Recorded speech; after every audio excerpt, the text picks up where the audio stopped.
Bismillahirrahmanirrahim. Assalamualaikum warahmatullahi wabarakatuh.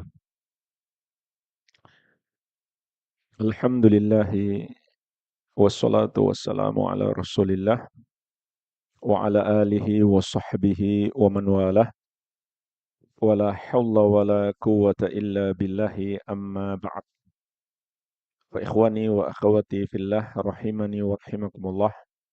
Semoga Allah Subhanahu wa taala senantiasa mencurahkan rahmatnya kepada kita sekalian. Kita lanjutkan pembahasan ringkasan kitab Mausu'atu Al-Adab Al-Islamiyah, Ensiklopedia Adab-adab Islam, masih dalam pembahasan adab kepada Allah Subhanahu wa taala.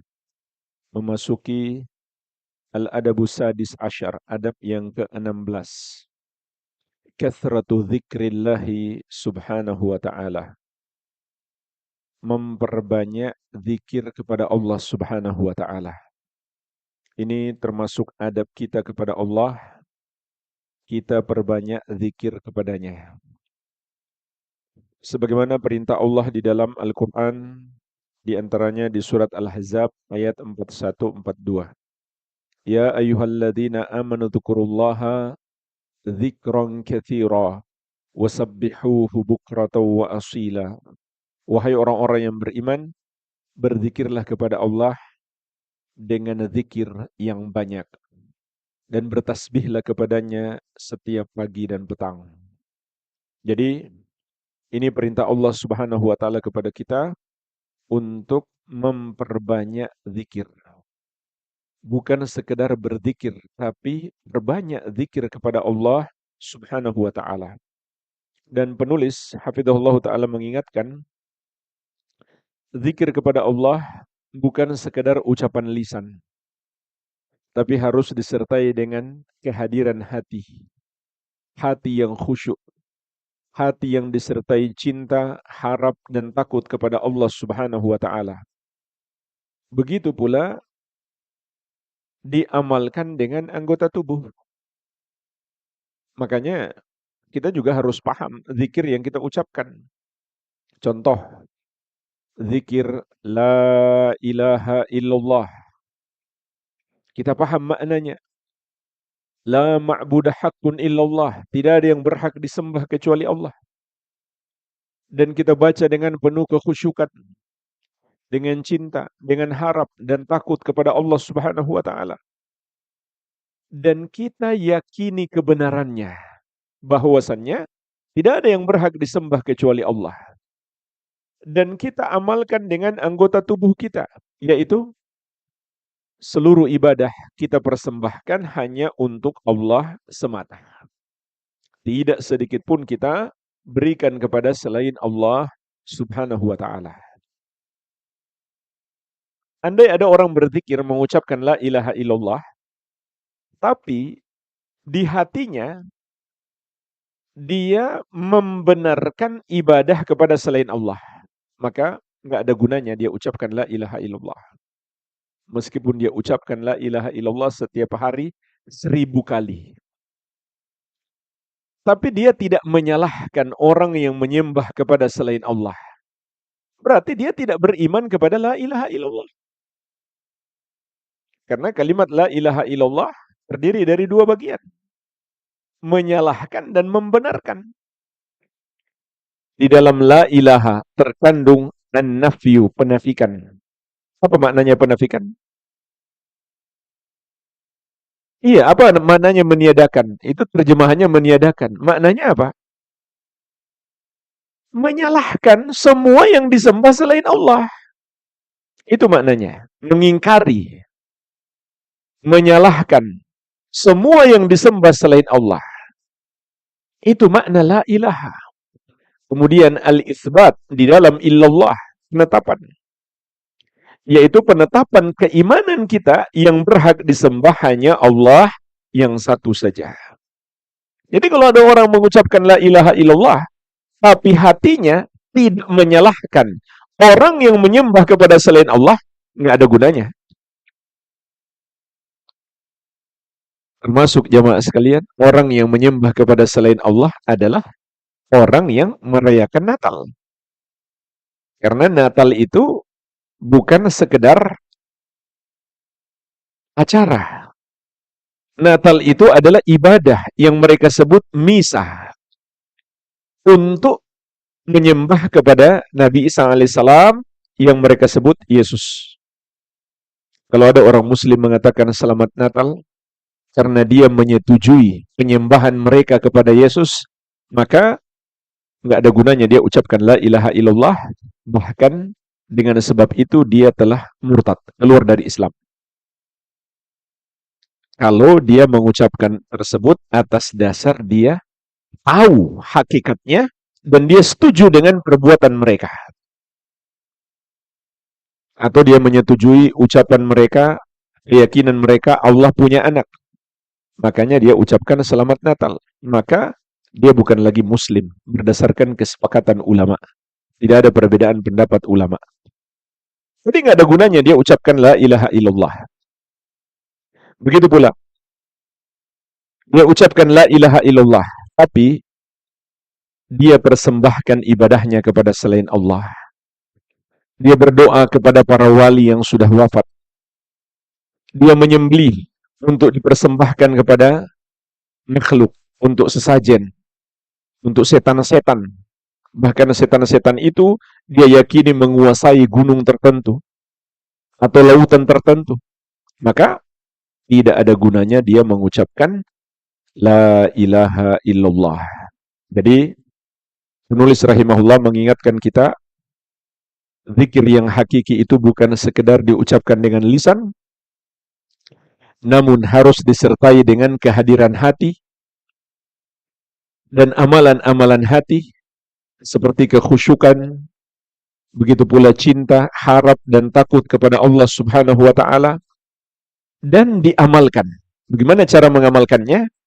Dengan hati dan dengan anggota tubuh. Dengan hati yaitu membenarkan makna yang terkandung di dalamnya. Dengan anggota tubuh adalah dengan beribadah kepada Allah Subhanahu wa taala. Dan beliau menjelaskan 5 faidah zikir. Yang pertama, hati menjadi tenang dan kokoh di jalan Allah Subhanahu wa taala. Sebagaimana dalam surat Ar-Ra'd ayat ke-28, alladzina amanu wa tatma'innu qulubuhum bi dzikrillah, ala bi dzikrillah tatma'innul qulub. Orang-orang yang beriman dan menjadi tenang hati mereka dengan berzikir kepada Allah, ketahuilah dengan berzikir kepada Allah hati. Tapi dengan syarat, zikir itu dilandasi oleh keimanan. Makanya ayat ini diawali dengan orang-orang yang beriman. Jadi meskipun dia berzikir kepada Allah tapi bukan di atas dasar landasan iman, maka itu tidak akan membawa ketenangan hidup.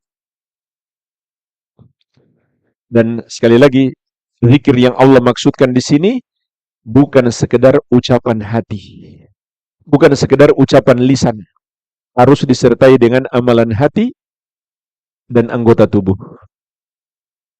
Amalan hati seperti ikhlas, cinta kepada Allah, mengharap rahmatnya, takut azabnya, begitu pula khusyuk, hati yang hadir ketika kita membacanya, dan amalan anggota tubuh, yaitu kita mengamalkan konsekuensi dari zikir tersebut,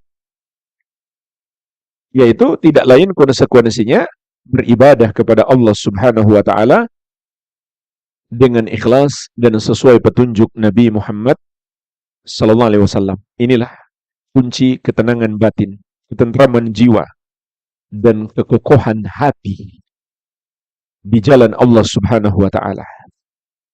Mengapa kita sibuk-sibuk bermeditasi, ikut yoga untuk mencari ketenangan hati? Itu hanya ketenangan hati yang semu. Memang jamaah sekalian, orang yang mencari ketenangan hati selain dengan zikir, selain dengan ajaran-ajaran Islam, kelihatannya tenang. damai dia. Terutama orang yang beribadah kepada selain Allah. Kelihatannya saja dia damai, tenang. Kenapa? Karena setan tidak mengganggunya. Paham? Buat apa diganggu? Sudah sesat, sudah salah. Jadi kita jangan tertipu, lihat mereka Masya Allah saat meditasi, saat yoga, saat beribadah di gereja misalkan. Kelihatannya khusyuk banget. Nyanyi-nyanyi sampai nangis-nangis. Kelihatannya khusyuk banget. Karena nggak ada setan yang ganggu. Sementara kita harus berusaha. Ketika kita sholat misalkan, dan sholat adalah sebesar-besarnya zikir. Kita harus berusaha. Melawan gangguan setan itu, baru kita mendapatkan kekhusyukan. Imam Ibnu Qayyim rahimahullah mengibaratkan setan itu sebagai pencuri. Setan nggak mengganggu mereka. Kenapa? Hati mereka sudah rusak. Hati yang tidak beriman kepada Allah Subhanahu wa taala, hati yang rusak. Hati yang beriman kepada Allah, hati yang baik. Begitulah pencuri. Kalau dia lihat rumahnya sudah rusak, jelek, nggak punya harta, ngapain dia masuk? Buat apa mencuri di situ? Dia pasti akan mencari rumah yang bagus, yang banyak hartanya. Itulah perumpamaan mengapa setan tidak mengganggu mereka. Sehingga mereka kelihatan sangat khusyuk. Namun itu hanyalah ketenangan yang semu. Itu hanyalah tipuan setan. Jadi, ketenangan hati yang hakiki adalah dengan berzikir kepada Allah Subhanahu wa taala. Meskipun diganggu setan, apabila Allah menolong kita, maka kita akan meraih ketenangan batin. Yang kedua, istiqamah di atas ketaatan. Karena orang yang selalu berzikir kepada Allah, dia berarti selalu sibuk dengan zikir. Begitu pula anggota tubuhnya sibuk dengan taat kepada Allah Subhanahu wa taala untuk mengamalkan zikir yang dia ucapkan. Sehingga itu membantunya untuk istiqamah. Dan juga tentu karena dia mendapatkan pertolongan Allah Subhanahu wa taala. Sehingga dia bisa istiqamah. Kemudian yang ketiga, zikir juga merupakan benteng kita dari setan. Berzikir kepada Allah adalah benteng yang sangat kuat dari gangguan dan godaan setan. Dalam sebuah hadis yang diriwayatkan Imam Muslim, Nabi sallallahu alaihi wasallam mengatakan, "Idza dakhala ar-rajul baytahu fa dzakara Allah inda dukhulihi wa inda ta'amihi qala syaitan la mabita lakum wala asya." Ketika seseorang masuk ke rumah, kemudian dia menyebut nama Allah. Tatkala dia masuk dan tatkala dia hendak makan, maka setan berkata kepada temannya, kalian tidak bisa bermalam di rumah ini, tidak pula bisa ikut makan malam. Wa idza dakhala falam yadhkurillaha inda dukhulihi qala syaitan adraktumul mabit. Namun kalau dia masuk ke rumah dan dia tidak menyebut nama Allah ketika dia masuk, maka setan mengatakan kepada temannya, kalian bisa bermalam di rumah ini. Wa idza lam yadhkurillaha inda ta'amihi qala adraktumul mabit wal asya. Dan apabila dia tidak juga menyebut nama Allah ketika dia hendak makan, maka setan berkata kepada temannya, kalian bisa menginap dan bisa ikut makan malam di rumah ini. Lihat bagaimana pengaruh zikir. Dan membaca Al-Quran adalah termasuk sebesar-besarnya zikir. Sehingga dalam hadis riwayat Muslim dari Abu Hurairah radhiyallahu anhu, Rasulullah sallallahu alaihi wasallam bersabda, "La taj'alu buyutakum maqabira." Jangan kamu jadikan rumahmu seperti kuburan. Maksudnya apa? Jadikan rumahmu tempat ibadah. Karena kuburan itu bukan tempat ibadah. Sebagaimana di hadis yang lain, Nabi sallallahu alaihi wasallam mengatakan, "Laknatullahi 'alal yahudi wan nasara ittakhadhu qubura anbiya'ihim masajida. Allah melaknat Yahudi dan Nasrani yang menjadikan kuburan para nabi mereka, dalam hadis yang lain, orang-orang soleh mereka, kuburannya dijadikan sebagai tempat ibadah. Tapi hari ini malah banyak umat Islam menjadikan kuburan sebagai tempat ibadah. Padahal itu kebiasaan Yahudi dan Nasrani. Kemudian lanjutan hadis, bacalah Quran di rumah kalian. Inna syaitan yanfiru minal baytil ladzi tuqra'u suratul Baqarah. Karena setan akan lari dari rumah yang dibacakan padanya surat Al-Baqarah.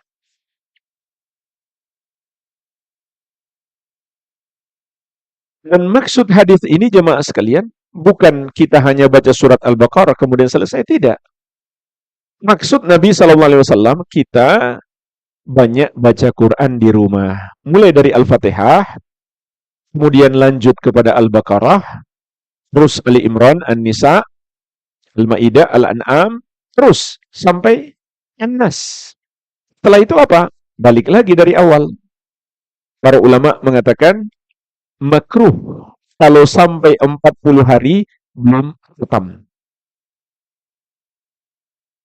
Dan di bulan Ramadan minimalnya 1 kali khatam dalam sebulan.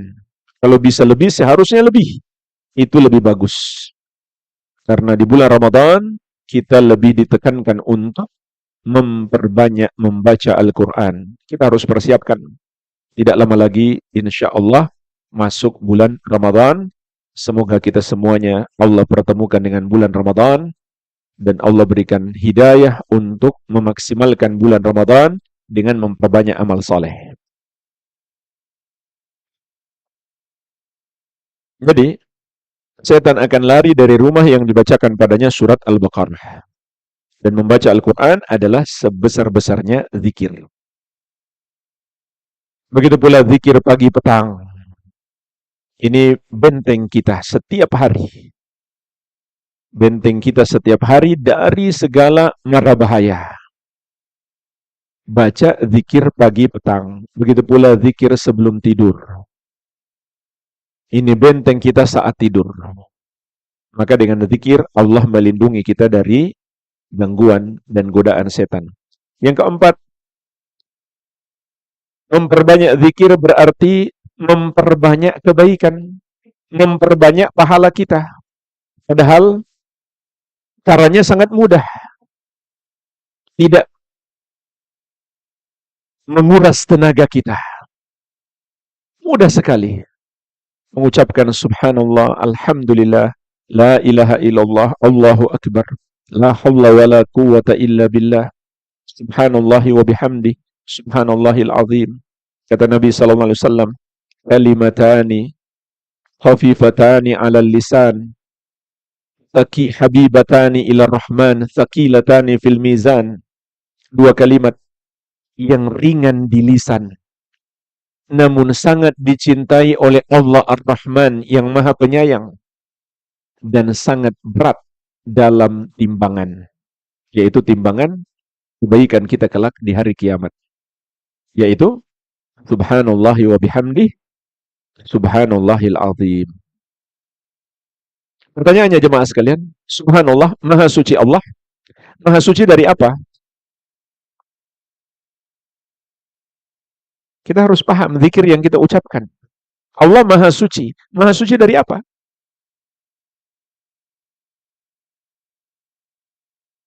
Ada yang tahu?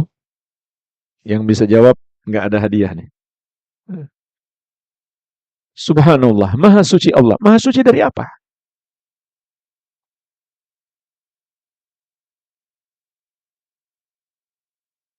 Dari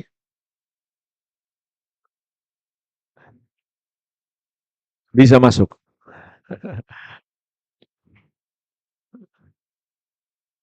Tapi lebih spesifik lagi ada dalam Al-Quran. Allah mengucapkan subhanah, maha suci, wa ta'ala, dan maha tinggi. Di dalam Al-Quran sangat banyak. Lihat apa lanjutannya. Secara umum lanjutannya ada 2. Yang pertama, subhanahu wa ta'ala amma yusyrikun. Maha suci dan maha tinggi Allah dari apa yang mereka persekutukan. Berarti subhanallah, maha suci Allah dari kesyirikan. Artinya kesyirikan itu mengotori kemuliaan Allah. Maka kita ucapkan subhanah. Kemudian yang kedua, subhanahu wa ta'ala amma yasifun. Maha suci dan maha tinggi Allah dari apa yang mereka sifatkan. Contoh, apa yang mereka sifatkan? Mereka bilang, Allah subhanahu wa ta'ala memiliki anak. Makanya kita katakan, maha suci Allah subhanahu wa ta'ala. Dari ucapan mereka, dari pensifatan mereka terhadap Allah. Betul, dari sifat kekurangan. Karena itu bagi Allah sifat kekurangan. Bagi makhluk, itu adalah kebaikan. Memiliki anak, itu kebaikan, normal, bagus. Tapi bagi Allah itu adalah kekurangan. Makanya di surat Al-Baqarah ayat 116, Allah subhanahu wa ta'ala berfirman, wa qalu takhadallahu waladan subhanah. Dan mereka berkata, Allah mempunyai anak. Maka Allah katakan, subhanah. Maha suci dia dari memiliki anak. Begitu pula di surat An-Nisa ayat 171. Subhanahu ayyakuna lahu walad. Maha suci Allah dari memiliki anak. Berarti, mengatakan Allah punya anak, itu sama dengan menodai atau mengotori kesucian Allah. Makanya kita katakan subhanallah, maha suci Allah. Jadi aneh kalau ada orang muslim mengucapkan selamat Natal. Padahal mereka merayakan Natal itu atas dasar keyakinan Allah punya anak. Anaknya itu dilahirkan ke bumi untuk menebus dosa. Atas dasar itulah mereka merayakan Natal. Bukan hanya itu, perayaan tersebut untuk menyembah beliau. Jadi gak masuk akal kalau seorang muslim mengucapkan selamat Natal. Allah sedang murka karena mereka merayakan Natal, kita ucapkan selamat.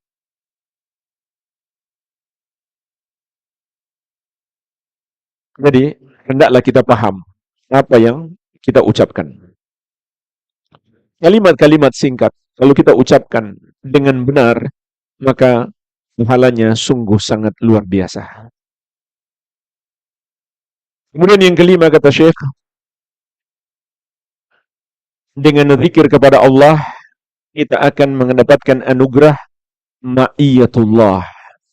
Allah akan selalu bersama kita. Yaitu Allah akan selalu mengistimewakan kita dengan pertolongannya. Sebagaimana dalam hadis qudsi, Allah subhanahu wa ta'ala berfirman, Ana inda dhanni abdi bi. Aku sesuai prasangka hambaku kepadaku. Artinya kalau kita prasangka baik, Allah balas dengan kebaikan. Kalau kita prasangka buruk, Allah balas dengan keburukan. Kenapa? Prasangka buruk itu dosa besar. Dan ini sudah kita bahas ya di pertemuan sebelumnya.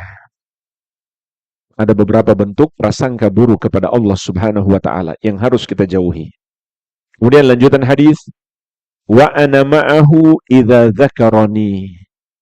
Dan aku akan bersamanya apabila dia berzikir kepadaku. Apa maksudnya Allah bersama kita? Allah akan senantiasa memberikan pertolongan kepada kita. Jadi bersamaan Allah dengan hamba itu ada dua. Kebersamaan khusus dan kebersamaan umum. Kebersamaan umum maknanya Allah selalu mengawasi, melihat, mengetahui. Bahkan Allah lebih tahu tentang kita daripada diri kita. Itu maknanya. Wa huwa ma'akum aynama kuntum. Dalam Al-Quran, Allah Subhanahu wa Ta'ala mengatakan, Dia, Allah bersama kamu dimanapun kamu berada. Artinya, Allah selalu mengawasi kita. Allah selalu melihat dan mendengar segala apa yang kita lakukan atau kita ucapkan. Kenapa ini disebut bersamaan umum? Karena ini juga berlaku bagi orang kafir. Allah selalu mengawasi dan melihat. Yang kedua, ma'iyyah khasah. Kebersamaan yang khusus. Artinya khusus untuk orang beriman. Yaitu, bukan hanya Allah mengawasi, melihat dan mendengar mereka, tapi juga Allah memberikan pertolongan kepada mereka. Adapun orang-orang sesat, mereka mengatakan kebersamaan Allah berarti Allah menyatu dengan makhluk. Ini salah. Ini diantara dalil mereka. Karena memahami dalil dengan pemahaman sendiri. Allah mengatakan dalam hadis ini, wa ana ma'ahu idza dzakarani. Aku akan bersamanya apabila dia mengingatku atau berzikir kepadaku. Jadi mereka mengatakan, kalau begitu jika kita perbanyak zikir, nanti kita bisa menyatu dengan Allah. Itu tidak benar. Secara bahasa pun tidak berkonsekuensi demikian. Seperti kita mengatakan, kemanapun kita berjalan, bulan selalu bersama kita. Padahal bulannya ada di atas kan? Jadi nggak selalu disebut bersama berarti menyatu. Kamu selalu di hatiku. Apakah dia masuk di dalam hati kita? Mati kita kalau dia masuk.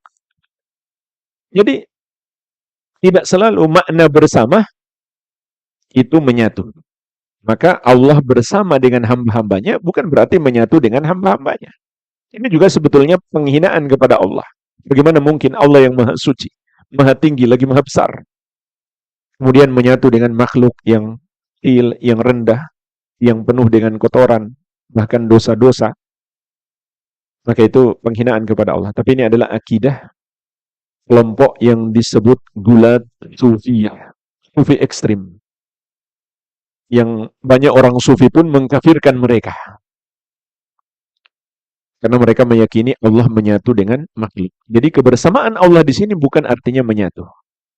Bisa jadi kebersamaan khusus, bisa jadi kebersamaan umum. Namun di sini maknanya kebersamaan khusus.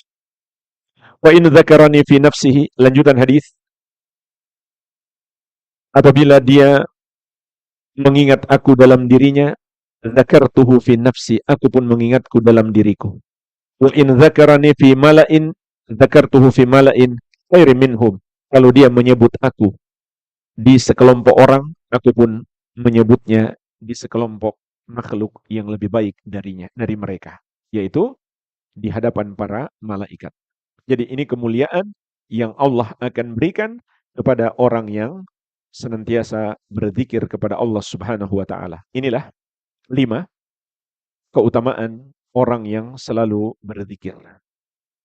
Kita tambahkan satu lagi. Al-adabus sabi asyar, adab yang ke-17.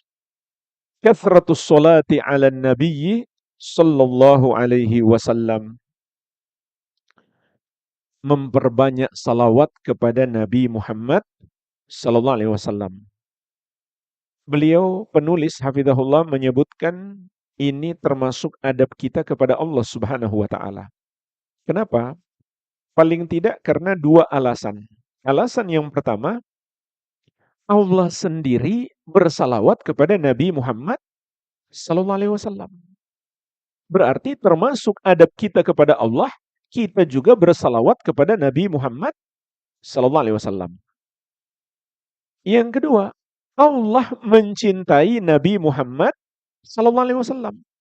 Maka termasuk adab kita kepada Allah, kita pun mencintai Nabi sallallahu alaihi wasallam, dan di antara bukti cinta kita memperbanyak salawat kepada beliau.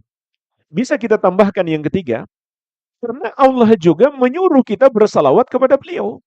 Berarti termasuk adab kita kepada Allah adalah kita bersalawat kepada Nabi Muhammad sallallahu alaihi wasallam. Sebagaimana dalam surat Al-Ahzab ayat ke-56.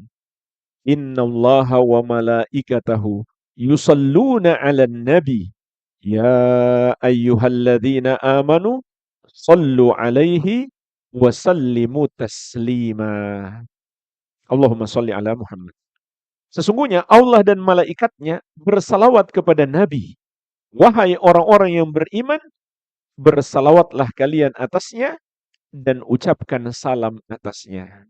Sallallahu alaihi wasallam. Maka termasuk adab kita kepada Allah adalah kita memperbanyak salawat kepada Nabi Muhammad sallallahu alaihi wasallam. Dan beliau bersabda, "Al-bakhil man dzukirtu indahu falam yusalli alayya." Orang yang bakhil apabila namaku disebut di dekatnya atau dia mendengar namaku disebut lalu dia tidak bersalawat kepadaku. Karena bersalawat itu mudah. Kenapa kita tidak bersalawat kepada Nabi sallallahu alaihi wasallam tatkala mendengar nama beliau? Padahal bersalawat itu mudah. Maka orang yang tidak bersalawat kepada beliau tatkala mendengar nama beliau disebut, dia adalah orang yang bakhil.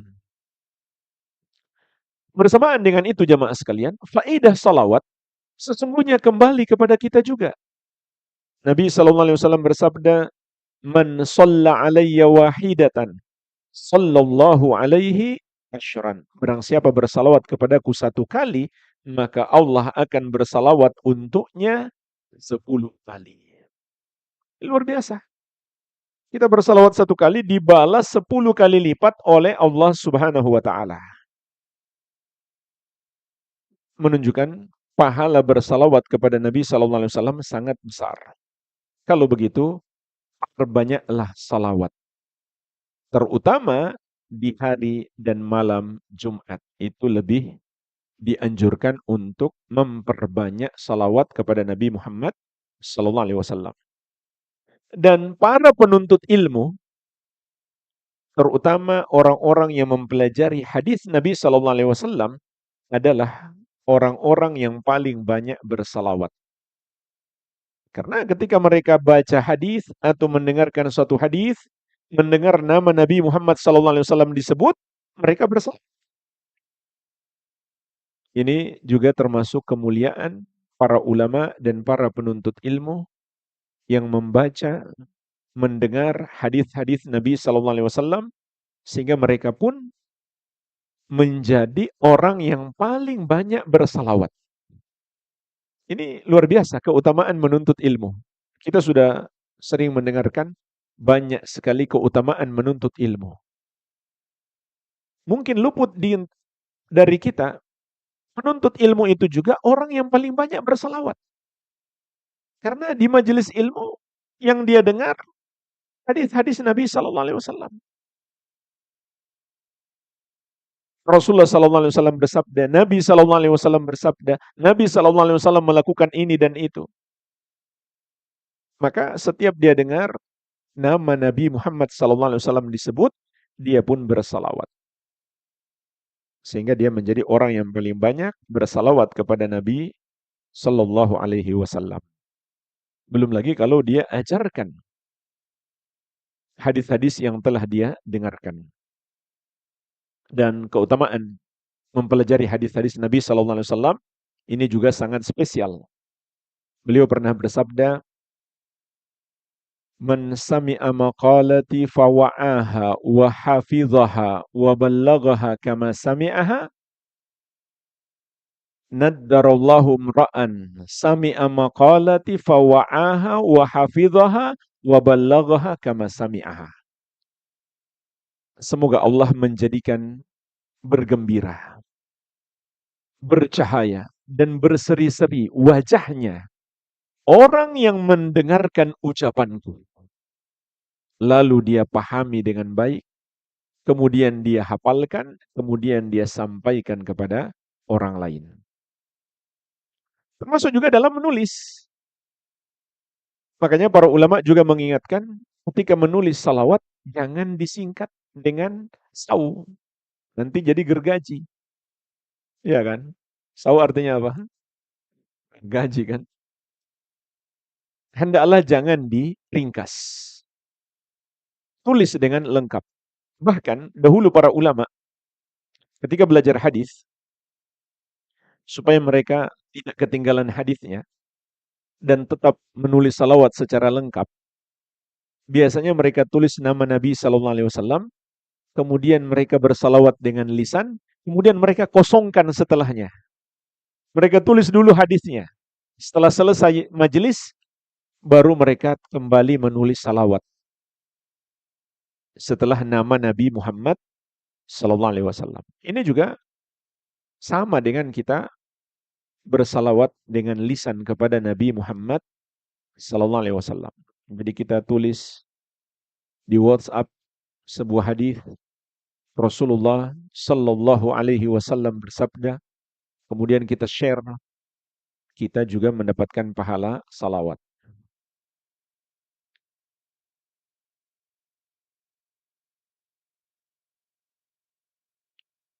Adab yang berikutnya, al-adabu tsamin asyar, adab yang ke-18. Taqwallahi azza wa jalla. Bertakwa kepada Allah Subhanahu wa taala. Menjalankan perintah-perintahnya dan menjauhi larangannya. Di antara definisi takwa yang terbaik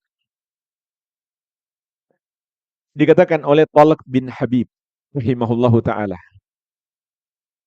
Ketika beliau ditanya apa itu takwa, kata beliau, takwa itu adalah an ta'mala bi ta'atillah ala nuri minallah tarju thawaballah wa an tatruka maksiatallah ala nuri minallah takhafu iqaballah. Engkau mengamalkan ketaatan kepada Allah dalam keadaan engkau berharap pahala dari Allah berdasarkan cahaya ilmu dari Allah. Dan engkau meninggalkan maksiat kepada Allah dalam keadaan engkau takut azab Allah berdasarkan cahaya ilmu dari Allah Subhanahu wa taala. Kesimpulannya, dari penjelasan beliau, takwa itu harus mencakup 3 hal. Yang pertama, menjalankan perintah dan menjauhi larangan. Yang kedua, berharap rahmat Allah dan takut azabnya. Dan itulah hakikat ikhlas. Yang ketiga, berdasarkan cahaya ilmu dari Allah. Maksudnya, yang kita amalkan itu berdasarkan dalil. Kita taat kepada Allah berdasarkan ilmu. Karena Allah perintahkan kita lakukan, karena ada hadis melarang kita jauhi. Itu namanya takwa. Penulis menyebutkan 6 keutamaan takwa. Yang pertama, kebersamaan Allah bagi seorang hamba. Sebagaimana dalam surat An-Nahl ayat 128. Innallaha ma'al ladzina taqaw. Sesungguhnya Allah akan bersama orang-orang yang bertakwa. Sama dengan penjelasan sebelumnya, kebersamaan di sini bukan sekedar kebersamaan umum, tapi kebersamaan khusus. Yaitu Allah akan selalu menolongnya, memberikan hidayah kepadanya, dan terutama memasukkan dia ke dalam surga. Yang kedua, selamat dari tipu daya musuh. Baik musuh dari kalangan jin maupun manusia. Cara terbaik menghadapi orang-orang yang memusuhi kita adalah bertakwa kepada Allah Subhanahu wa taala. Dalam surat Ali Imran ayat 120, Allah Subhanahu wa taala berfirman, "Wa in tasbiru wa tattaqu la yadurrukum kaiduhum syai'a." Kalau kamu bersabar dan bertakwa kepada Allah Subhanahu wa taala, maka tidak akan membahayakanmu tipu daya mereka sedikit pun. Meskipun musuh kita lebih kuat, misalkan punya kekuasaan, punya jabatan, punya harta yang melimpah, selalu memusuhi kita. Maka dengan takwa permusuhan dan tipu daya mereka tidak akan membahayakan kita. Karena orang yang bertakwa akan dilindungi oleh Allah Subhanahu wa taala. Keutamaan takwa yang ketiga, dengan takwa kita bisa membedakan antara yang hak dan yang batil. Sebagaimana dalam surat Al-Anfal ayat ke-29, Allah Subhanahu wa taala berfirman, "Ya ayyuhalladzina amanu, in tattaqullaha yaj'al lakum furqana." Wahai orang-orang yang beriman, kalau kamu bertakwa kepada Allah, maka Allah akan menganugerahkan kepadamu furqan. Furqan itu artinya hidayah, yang dengannya kita bisa membenarkan, kita bisa membedakan yang benar dan yang salah, yang bermanfaat dan yang berbahaya. Yang keempat, dengan takwa dosa-dosa kita terampuni. Sebagaimana lanjutan surat Al-Anfal ayat ke-29 tadi, wa yukaffir ankum sayyi'atikum wa yaghfir lakum, dan Allah akan menghapuskan kesalahan-kesalahanmu dan mengampuni dosa-dosamu. Yang kelima, dengan takwa kita meraih rahmat, kasih sayang Allah Subhanahu wa taala. Sebagaimana dalam surat Al-A'raf ayat 156, wa rahmati wasi'at kulla syai'in fasa'aktubuha lilladzina yattaqun. Dan rahmatku meliputi segala sesuatu, maka aku akan menuliskannya bagi orang-orang yang bertakwa. Yaitu rahmat tersebut akan dicurahkan untuk mereka. Yang keenam, dan ini yang paling penting bagi kita, dengan takwa kita bisa masuk ke dalam surga dan selamat dari api neraka. Sebagaimana dalam surat Maryam ayat ke-63, Allah Azza wa Jalla menegaskan, tilkal jannatul lati nurithu min ibadina man kana taqiyya. Itulah surga yang akan kami wariskan untuk hamba-hamba kami bagi siapa yang bertakwa. Sebaliknya, di surat Maryam ayat 72, Allah Azza wa Jalla menegaskan, summa nunajjil ladzina taqaw wa nadharu adh-dhalimina fiha jithiya. Kemudian kami selamatkan orang-orang yang bertakwa dan kami biarkan orang-orang yang zalim di dalam neraka dalam keadaan berlutut. Inilah 6 faidah takwa. Masih banyak lagi disebutkan dalam Al-Quran, di antaranya semua masalah kita Allah akan berikan jalan keluar, dan Allah akan berikan rezeki yang tidak disangka-sangka, dan Allah akan permudah segala urusan kita. Sebagaimana di surat At-Talaq ayat kedua dan ketiga, kemudian di ayat yang keempat, Allah Subhanahu wa taala berfirman, "Wa may yattaqillaha yaj'al lahu makhraja wa yarzuqhu min haitsu la yahtasib." Barang siapa bertakwa kepada Allah, maka Allah akan berikan kepadanya jalan keluar, dan Allah akan berikan rezeki dari arah yang tidak dia sangka-sangka. Wa may yattaqillaha yaj'al lahu min amrihi yusra. Barang siapa bertakwa kepada Allah, maka Allah akan permudah urusannya. Dan ulama mengingatkan kita, ayat ini bermakna sebaliknya. Siapa yang tidak bertakwa kepada Allah, kalau dia ditimpa musibah, Allah tidak akan berikan jalan keluar, Allah tidak akan memberikan rezeki dari arah yang tidak dia sangka, dan Allah akan persulit urusannya. Bukannya dipermudah, tapi dipersulit kalau dia tidak bertakwa kepada Allah Subhanahu wa taala. Begitu pula orang yang bertakwa kepada Allah, Allah akan berikan kepadanya ilmu. Wattaqullah wa yu'allimukumullah. Bertakwalah kepada Allah, maka Allah akan ajarkan kepadamu ilmu. Dengan ilmu, mudah seseorang memahami ilmu, menghafal ilmu, dan tergerak hatinya untuk melangkah ke majelis ilmu. Ini semuanya buah dari ketakwaan. Sebaliknya, perbuatan maksiat akan menghalangi kita menuntut ilmu. Kalaupun kita tahu ilmunya, kita akan lupa, atau kita nggak paham, sudah belajar nggak ngerti-ngerti, karena terhalangi oleh dosa. Imam Syafi'i rahimahullah pernah terganggu hafalan beliau, kemudian beliau mengadukan kepada guru beliau. Maka beliau merangkai ini dalam bait syair beliau, syakautu ila waqi'in su'a hifdhi fa arsyadani ila tarkil ma'asi wa akhbarani bi annal ilma nurun wa nurullahi la yuhda li'asi. Aku pernah mengadukan kepada guruku Waqi tentang buruknya hafalanku. Maka beliau membimbingku untuk meninggalkan maksiat dan beliau mengabarkan kepadaku bahwa ilmu itu adalah cahaya, dan cahaya Allah tidak akan diberikan kepada orang yang suka berbuat maksiat. Imam Malik rahimahullah juga pernah berkata kepada Imam Syafi'i, Arallaha yaqdhifun nur fi qalbik, fala tutit fala tutfi'hu bidhulmatil ma'siyah. Aku melihat Allah menganugerahkan cahaya di hatimu, maka jangan kamu padamkan cahaya itu dengan gelapnya kemaksiatan. Yang terakhir jemaah sekalian, walhamdulillah, kita sampai pada adab kepada Allah Subhanahu wa taala yang terakhir, yaitu yang ke-19. Tajridul mutaba'ah li Rasulillah sallallahu alaihi wasallam. Memurnikan ittiba kita hanya kepada Rasulullah sallallahu alaihi wasallam. Artinya, satu-satunya orang yang pantas kita jadikan teladan itu hanya Nabi Muhammad sallallahu alaihi wasallam. Adapun meneladani selain beliau hanya kalau tidak menyelisihi petunjuk beliau. Kalau sudah menyelisihi petunjuk beliau, meskipun dia ulama besar, meskipun dia Abu Bakar dan Umar, tidak boleh kita ikuti. Kita meneladani Abu Bakar dan Umar karena amalan mereka sesuai petunjuk Nabi Muhammad sallallahu alaihi wasallam.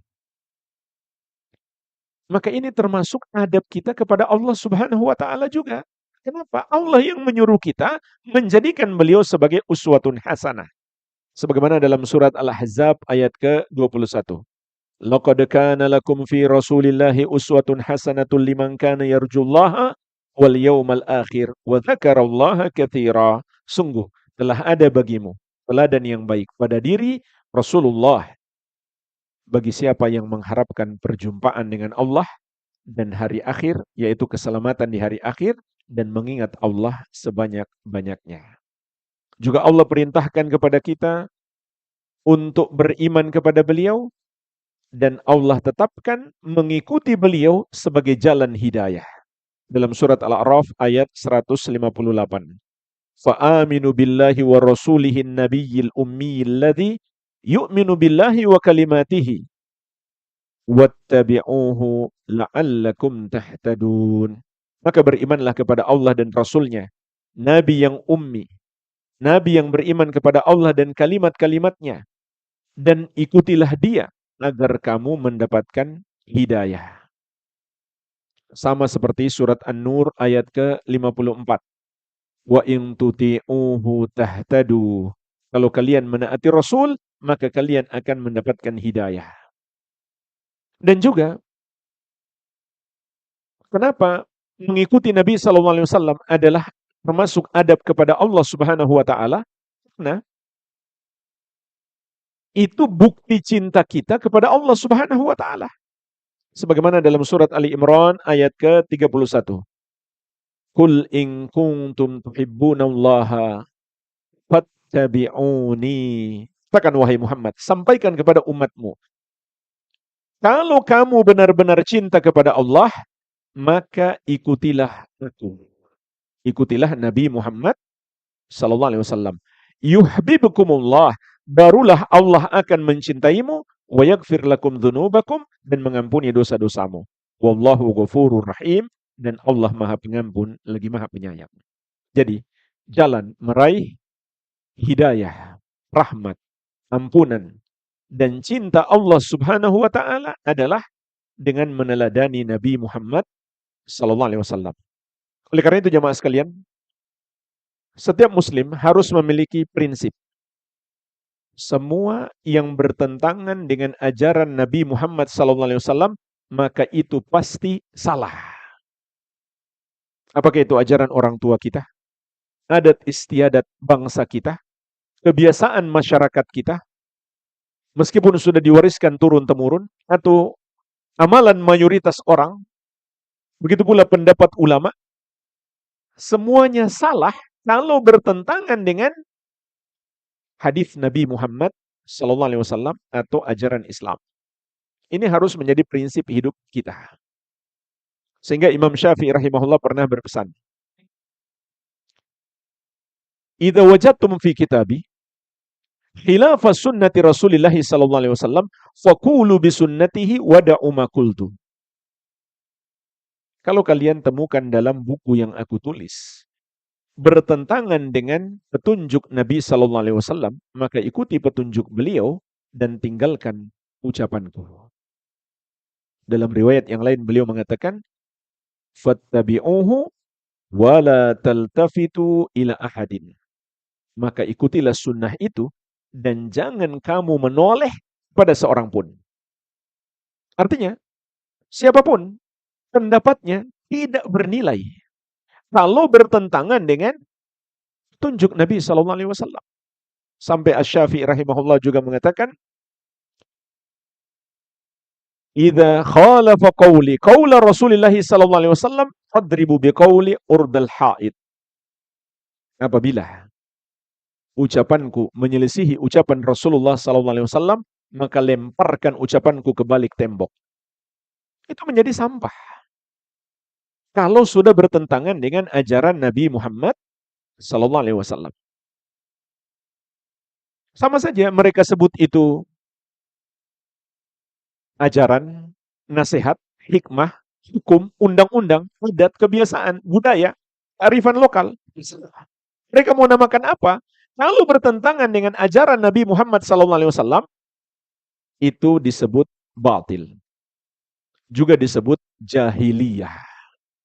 Dinisbatkan kepada al-jahal, kebodohan. Makanya hukum yang bertentangan dengan hukum Nabi SAW, Allah namakan sebagai jahiliyah. Sebagaimana di surat Al-Maidah ayat ke-50. Afa hukmal jahiliyati yabghun wa man ahsanu minallahi hukman liqaumi yuqinun. Apakah hukum jahiliyah yang mereka kehendaki? Dan siapakah yang lebih baik hukumnya daripada hukum Allah bagi orang-orang yang yakin? Jadi semua yang bertentangan dengan ajaran Nabi SAW, kata Allah Subhanahu wa taala, itu jahiliyah. Maka jangan kita silau bahwa yang menetapkan atau yang merumuskan aturan-aturan, undang-undang dan hukum itu adalah para profesor doktor jebolan dari universitas ternama. Kalau yang mereka rumuskan bertentangan dengan ajaran Nabi Muhammad SAW, maka itu jahiliyah. Hukum yang bersifat bodoh. Karena bertentangan dengan ilmu. Ilmu untuk pedoman hidup kita, sebagaimana kata Imam Syafi'i rahimahullah, adalah qala Allahu wa qala Rasul wa qala sahabah. Apa kata Allah dan apa kata Rasul dan apa yang dijelaskan oleh para sahabat. Wa ma siwa dzalika waswasatu syaitan. Selain itu adalah bisikan setan. Oleh karena itu jemaah sekalian, kelak di hari kiamat, satu-satunya ajaran yang Allah akan mintai pertanggungjawaban kita. Kita amalkan atau tidak? Hanya ajaran para nabi dan rasul alaihi wassalatu wassalam. Sebagaimana di surat Al-Qasas, wa yauma yunadihim fayaqul madza ajabtumul mursalin. Ingatlah hari ketika Allah memanggil mereka seraya berkata, apa jawaban kalian? Apa sikap kalian terhadap ajaran para rasul? Kalian amalkan atau tidak? Allah Subhanahu wa taala enggak akan bertanya ajaran orang tuamu, nenek moyangmu, budaya bangsamu, aturan-aturan negerimu, kampungmu, kamu amalkan atau tidak? Allah enggak tanya itu. Ajaran Nabi Muhammad SAW, kamu amalkan atau tidak? Maka Allah pun mengabarkan kepada kita satu-satunya ajaran yang disesali manusia. Kenapa dia tidak amalkan? Hanyalah ajaran Nabi Muhammad SAW. Sebagaimana dalam surat Al-Furqan ayat ke-27.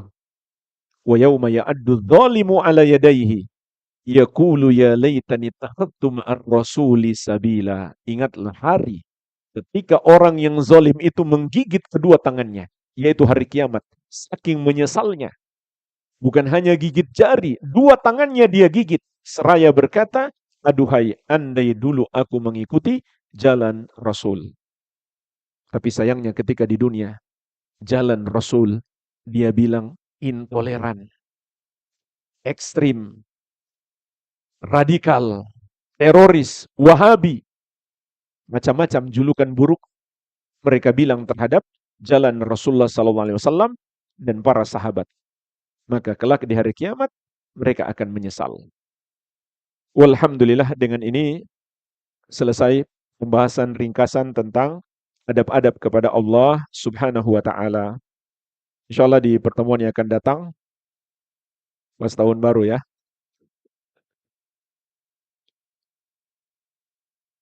memasuki adab-adab.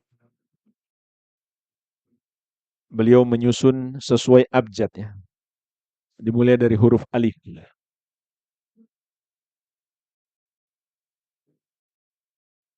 Kita mulai tahun depan.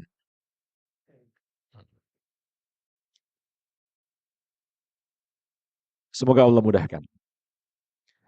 Apakah boleh sholat jenazah di depan makam karib kerabat kita yang baru dimakamkan?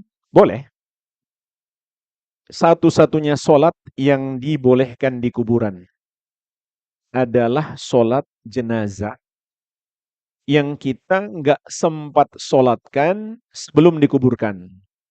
Kita terlambat datang. Bahkan Nabi SAW ketika melakukan ini, orangnya sudah sebulan dikuburkan. Tapi beliau baru tahu. Maka beliau pergi ke kuburannya dan mensolatkannya. Adapun solat yang lainnya dilarang keras. Nabi SAW bersabda, Inna min syirarin nas man tudrikuhumus sa'a wa hum ahya walladzina yattakhidhuna al-qubura masajida. Sesungguhnya di antara seburuk-buruk manusia ada dua golongan. Yang pertama, orang-orang yang masih hidup ketika terjadi hari kiamat. Jadi jangan berharap ingin saksikan bagaimana kiamat. Yang menyaksikan itu hanyalah orang-orang yang paling buruk, yaitu orang-orang kafir. Yang kedua, orang-orang yang menjadikan kuburan sebagai tempat ibadah. Nabi SAW juga bersabda, La tusallu ilal kubur wa la tajlisu alaiha. Jangan kamu sholat menghadap kuburan, jangan pula duduk di atasnya. Juga beliau bersabda, Al-ardu kulluha masjidun illal makbar wal hammam. Bumi ini seluruhnya adalah masjid, tempat sholat, kecuali kuburan dan WC.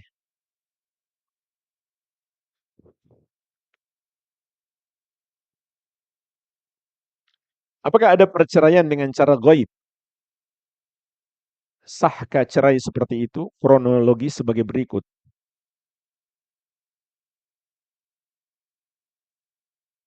Terjadi pada seorang akhwat, awalnya suami beliau pergi dengan tidak ada kata talak. Juga tidak mengurus di pengadilan agama. Setelah sekian waktu, suami ingin kembali lagi. Akhwat ini tidak mau dan anak-anak mereka mengizinkan ibunya kembali pada suaminya.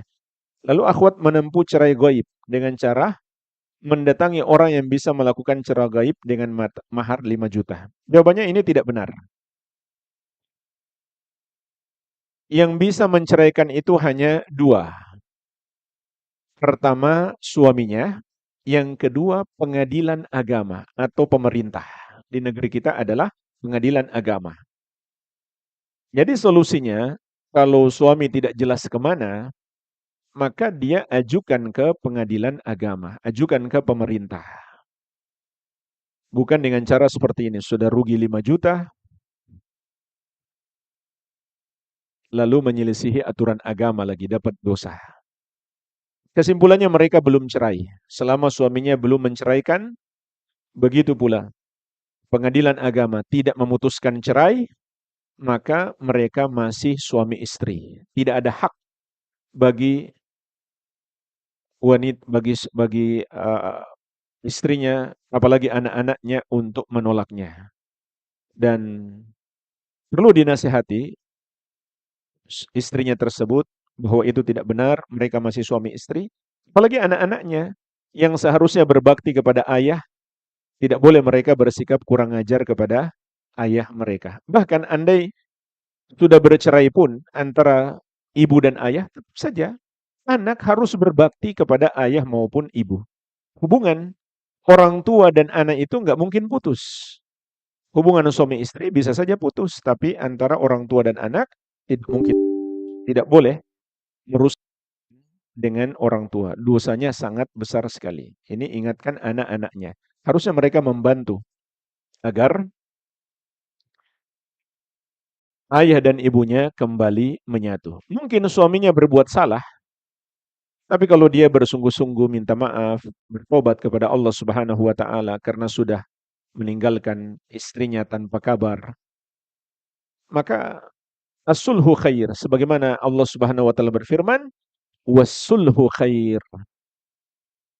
Perdamaian, perbaikan rumah tangga itu lebih baik daripada perceraian. Perceraian adalah hal yang paling disenangi oleh setan. Karena di balik perceraian itu ada banyak sekali mudarat. Ada pertanyaan lagi? Waalaikumsalam.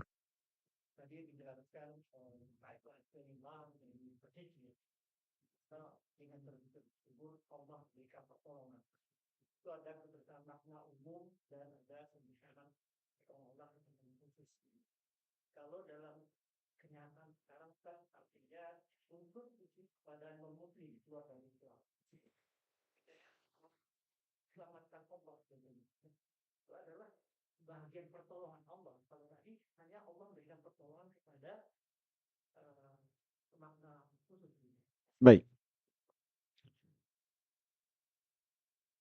Orang kafir yang Allah selamatkan dari sebuah kecelakaan di dunia misalkan.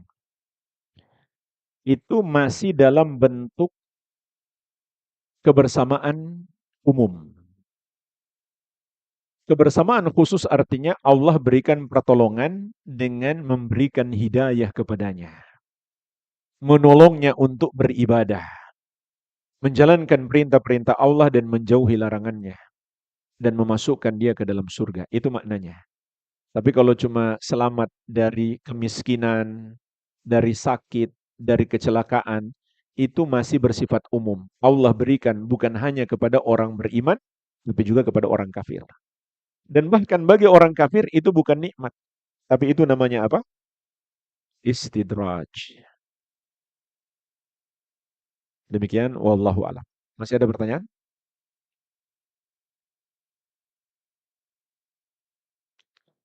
Kalau nggak ada lagi kita tutup.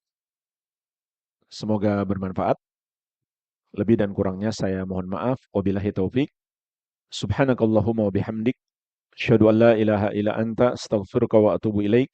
Wassallallahu ala nabiyyina Muhammadin wa alihi wasallam. Walhamdulillahi rabbil alamin. Wassalamu alaikum warahmatullahi wabarakatuh.